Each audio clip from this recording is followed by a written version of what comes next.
this is similar, but it's only a 1-mark question. So this is question 39 from June.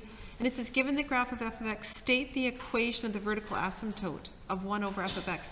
They're not asking you to graph 1 over f of x. They're just asking you for the vertical asymptote. So that means wherever the denominator is equal to 0, right? So wherever f of x equals 0, well, on this graph, where does f of x equal 0? It's clearly shown wherever the x-intercept is, right? That's where y equals 0. So this is where the vertical asymptote will be. So that the answer is just going to be x equals -2. That's it. That's when y equals 0? Yeah, it's when y equals 0. This is the reciprocal function. So remember, f of x is another name for y. And remember, we can have zeros on the bottom, so it's when y equals 0. So all your x-intercepts. Oh. Right? Okay. If I actually had to graph this, what I would do is, here's my divider, right? This divides the graph into left, right. It also divides the graph into positives, negatives. So I know that my y-intercept, or my x-axis, is also an asymptote. And then I'm just going to grab values and find their reciprocals, right? Like where the original graph had a value of 1, the reciprocal of 1 stays 1. Where the original graph had a value of 2, the reciprocal function has a value of 1/2. So I can see what's happening here, right? Where the original function had a value of 4, the reciprocal of 4 is 1/4, right? So here's this pattern that I get. And that's generally what reciprocal functions look like, right? They have those wings. And then down here, I know, well, this wing either has to be up here or down here. Well, it looks like it's going to be down here, right?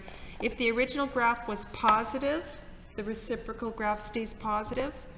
If the original graph was negative, the reciprocal graph stays negative, right? Because reciprocity doesn't affect the sign. So then I have a point here.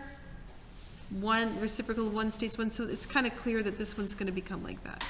Now, they didn't ask me for all that for this question. They just said, what's the vertical asymptote? Another one that I thought, by Joanna, was this one. I had done it one similar to this at the beginning. So this time, again, we saw this in January too, so they've repeated it twice. They've repeated it both years in January and June last year.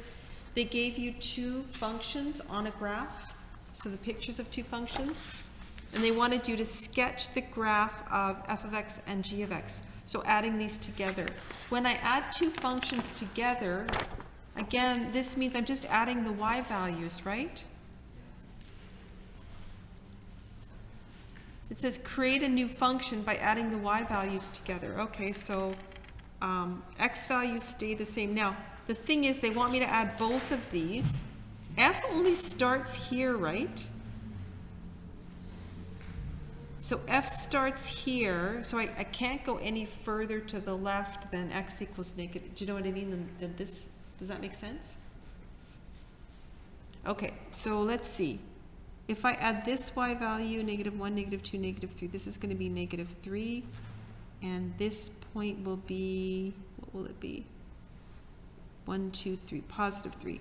So -3 and +3 is 0. So at x equals 2, I have a value of 0. Let's add the, when x is 0. 1 plus -1. I also get a 0.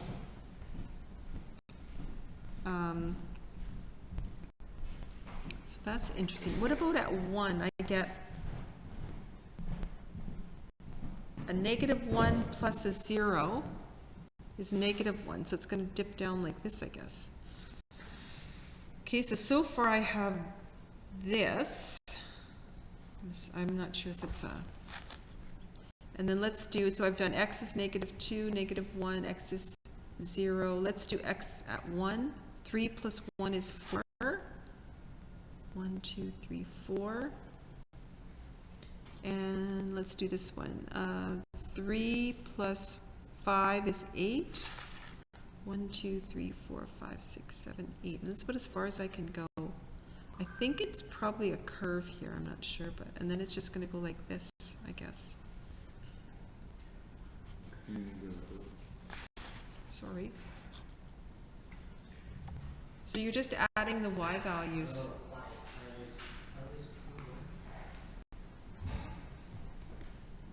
Let's see. I'll put my x values, I'll put my f of x values, and my g of x. And I'm just adding these two. Okay, so x is -2, -1, 0, 1, 2, 3.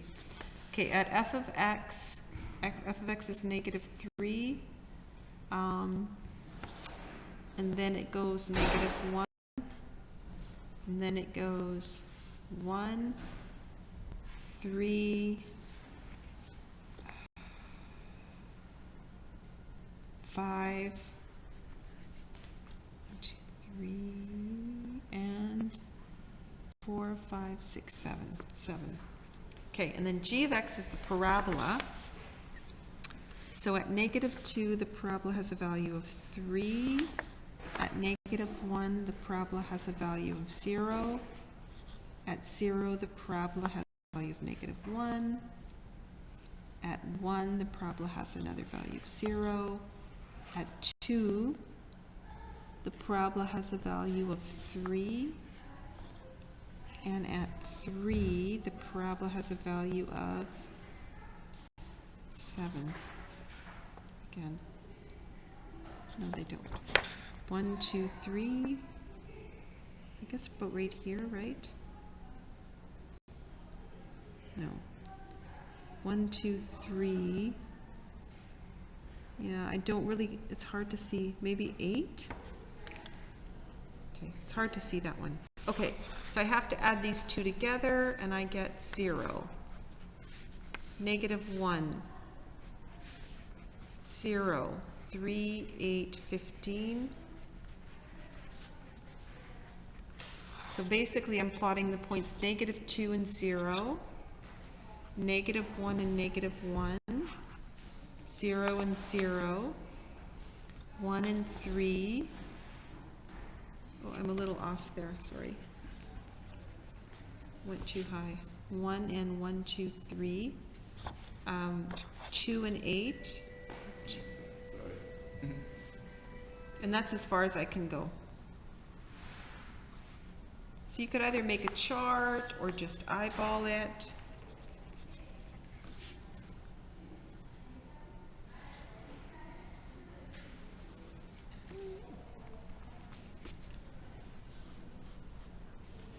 Okay. Just remember, that's what they're asking when they ask you to add the functions together. You're adding the y values, right? You can either, like I say, do it just by looking, inspecting the graph, or actually pulling a chart up, making a chart.